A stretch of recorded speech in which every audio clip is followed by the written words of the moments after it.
Nouvelle critique de l'Union européenne à l'encontre du Bélarus.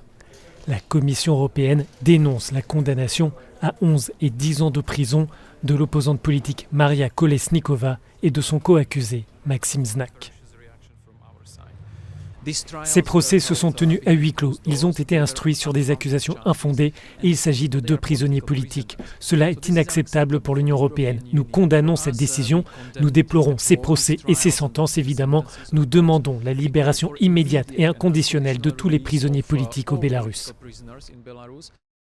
Sur Twitter, le ministre autrichien des Affaires étrangères relaie ses critiques et assure que son pays se tient aux côtés de ceux qui se battent pour un Bélarus libre, démocratique et indépendant. Les 2 opposants bélarusses sont jugés coupables de complot, de menaces pour la sécurité nationale et d'extrémisme. Depuis son élection contestée en août de l'année dernière, le président bélarusse Alexandre Loukachenko multiplie les arrestations à l'encontre de ses opposants. Il y aurait actuellement 650 prisonniers politiques dans le pays. Face à cette situation, l'Union a imposé des sanctions contre des personnalités bélarusses et des secteurs économiques. En réponse, Minsk facilite les déplacements de migrants le long de sa frontière avec la Pologne et la Lituanie.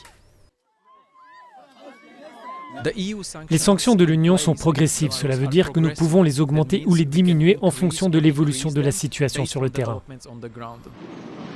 Les 27 travaillent actuellement sur un nouveau train de mesures contre Minsk, mais il faudra pour cela la validation de tous les États membres.